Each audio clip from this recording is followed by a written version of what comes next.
ፖሊስ በመርመሩ አረጋግጧል። That's according to the man's attorney who has just reviewed the findings. ምስ ጠበቁ ዝተገብረ ናይ ቴሌፎን ዝርርብ Hands off are the two words that's bringing everyone out here. A truck driver charged in a deadly crash on I-35. አሜሪካ ዝሃበቶ ቪዛ ሰሪዛ። ሰላም ከመይ ትኾኑ ጋይስ ካፊሊ ሎሞ عند ካብ ዝተፈለየ ኣገዳሲ ዝብልኩ ሓበሬታት ተመሊሰ ኣለኹ ሳሙዳታም ሳይጽንሑ ከምቲ ልሙድ ላይክ ምግባር ጀምረዋ let's go ኣብ ቤልጅየም ክካየድ ዝቐነየ ናይ ክላሲክ ውድድራት ሎም ሰንበት በታ ብ269 ኪሎ ሜትር እትሽፍን ራንዴ ቫን ቭላንደሬ ዝተባህለት ውድድር መጋረጅኡ ዓጺሎ ፖጋቻ ናይ ሚላኖ ሳንሪሞ ስዕሮ ተደቢሱ ነዚ ውድድር ተዓዊቱሎ እቲ ንዓባይ ጉጅለ ፋሕፋሕ ዘበለ ተሪር መጥቃዕቲ ኣብ ትሕቲ 60 ኪሎ ሜትር ምስ ኣተወዩ ብፖጋቻ ጀሚሩ ንዝሰዓበ 40 ኪሎ ሜትር ግን ኩሉ ዘካይዶ ዝነበረ መጥቃዕቲ ብቐንዱ በቫንደርፑል ብኻልኣይ ድማ በፔደርሰን እንዳተመከተ ተጓዒዙ ኣብ መወዳእታ ትሕቲ 20 ኪሎ ሜትር ምስ ኣተወ ኣብ ዘካይዶ መጥቃዕቲ ግን ቫንደርፑል ክሕዞ ፈቲኑ ኣይከኣለን ደቂቕዎ ንፍልልዮም እንዳገፈሐ ድማ ብሓደ ደቂቕን ሓደ ካልኢትን ተፈንቲቱ ዕውት ናይ ዝውድድር ኮይኑሎ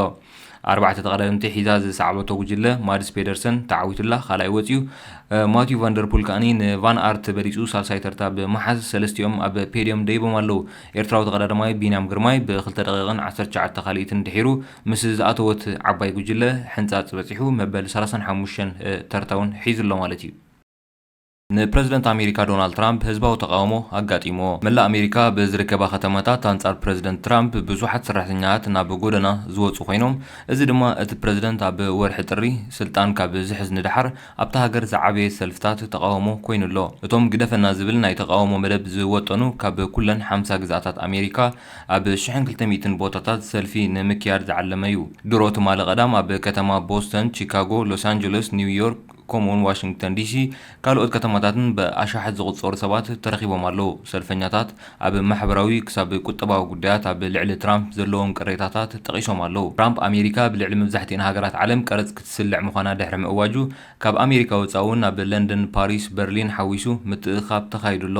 ኣብ ቦስተን ገለ ሰልፈኛታት ኣብ ልዕሊ ተምሃሮ ዩኒቨርሲቲ ኣሜሪካ ብዝተኻየደ ወፍሪ ናይ ኢሚግሬሽን ዝተደፋፍኡ ምዃኖም እዚ ድማ ማእሰርትን መስኮክትን የስዕብ ከም ዘሎ ገሊጾም ኣለው ካብ ካናዳ ኣእዳው ከኣክብ ካብ ግሪንላንድ ኣእዳው ከኣክብ ከምኡውን ካብ ዩክሬን ኣእዳው ከኣክብ ዝብል ጭርሖታት እውን ሒዞም ነይሮም እቶም ሰልፈኛታት ኣብ ለውጢ ትራምፕ ኣብ ፖሊሲ ወጻኢ ኣሜሪካን ብምውካስዮም ተቃውሞ ዘስምዑ ዘለው ትራምፕ ንካናዳን ግሪንላንድን ንምጥቕላል ድሌቱ ብተደጋጋሚ ገሊጹ እዩ በዚ ምክንያት ድማ ምስ ካናዳ ተፈሓፊሑ ይርከብ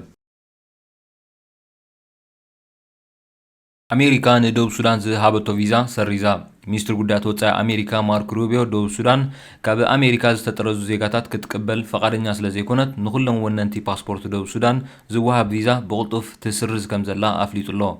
ሩቢዮ ትማሊ ኣብ ዝሃቦ መግለፂ ወሲኹ ኣሜሪካ ኣብታ ሓዳስ ሃገር ዓለም ዝኾነት ደቡብ ሱዳን ንዝመጹ ዜጋታት ኣብ መእተው ዶባት ኣሜሪካ ክትዓግት ምዃናውን ሓቢሩሎ ንሱ መሰጋገረ መንግስቲ ደቡብ ሱዳን ናብ ሃገሮም ዝተጠረዙ ዜጋታት ኣብ ግዜኡ ክቕበል ዘይምኽኣሉ ወቂሱሎ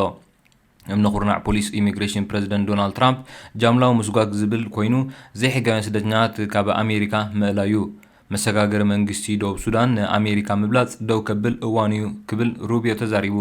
ንሱ ወሲኹ ኣሜሪካ ዜጋታት ደቂ ካልእ ሃገር ከተውፅእ ኣብ ትደልየሉ እዋን ነፍሲ ወከፍ ሃገር ዜጋኣ ብግዜ ክትቅበል ኣለዋ ክብል ወሲኹ ገሊጹ እዚ ውሳነ ደቡብ ሱዳን ዳግም ኣብ ኩናት ሓድሕድ ክትሽመም ትኽእል እያ ዝብል ስጋት እናዓበየ ኣብ ዝኸደሉ ዘሎ እዋን እዩ ተዋሂቡ ብ8 መጋቢት ኣሜሪካ ኣብ 2018 ተጻባኢ ሓይልታት ደቡብ ሱዳን ዝፈረምኦ ስምምዕ ሰላም ኣብ ሓደጋ ብምእታው ብጀካ ኣገደስቲ ስታፊ ንኹሎም ኣብ ደቡብ ሱዳን ዝርከቡ ሰራሕተኛታት ክወፁ ኣዚዙ እዩ ኣብ ኣሜሪካ ዝርከቡ ደቡብ ሱዳናውያን ቅድሚ ሕጂ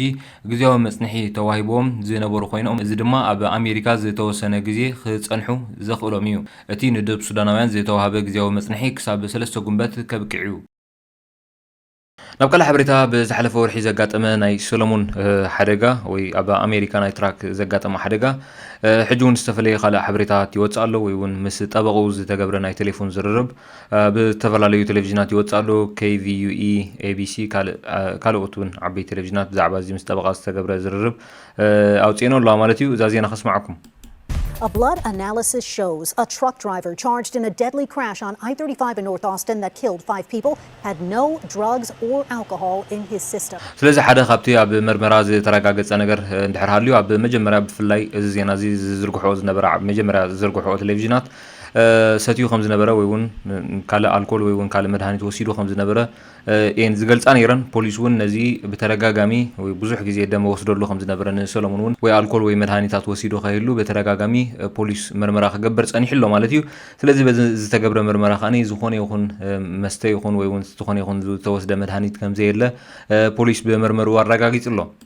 And that's according to the man's attorney, who has just reviewed the findings. KVU senior reporter Tony Plahetsky is here with more on this story. Tony? And Quita, good afternoon to you. We just hung up with that attorney who is calling the Austin police investigation into the crash botched and says his client has been wrongly accused of intoxication manslaughter. ስለዚህ ጠበቁ ሰሎሞን ከም ዝሓበሮ ኣብቲ መጀመርያውን ፖሊስ ኣውፂኦ ዝነበረ ብዝተፈላለዩ ናይ ኢንቶክሲኬሽን ክስታት ኣቕሪቡሉ ከም ዝነበረ ብናይ መስተድዩ ወላ ብናይ መድሃኒታት ኣቕሪቡሉ ከም ዝነበረ ይዝከር እዩ ከምኡ ዓይነት ክስ ቀሪቡሉ ነይሩ እዩ ይኹን እምበር ብጌጋ ከም ዝተኸሰሰ ሰሎሞን እዩ ጠበቁ ዝሕብር ዘሎ ማለት እዩ ምክንያቱ ኦልሬዲ ትምርመራ ከም ተቀዲሙ ዝበልኩኹም ዝኾነ ይኹን ናይ መስተ ይኹን ወይ እውን ናይ ዝወሰደ መድሃኒት ከም ዘየለት ምርመራ አረጋግጽ እዩ ስለዚ ብጌጋ ከም ዝኸሰሶ ከም ዝተኸሰ እዩ ጠበቁ ዝዛረብ ዘሎ He said he is moving quickly to try to get his client released from the Travis County Jail as early as tonight. ስለዚ ዝተማለ ዝተዘርግሐ እዩ ስለዚ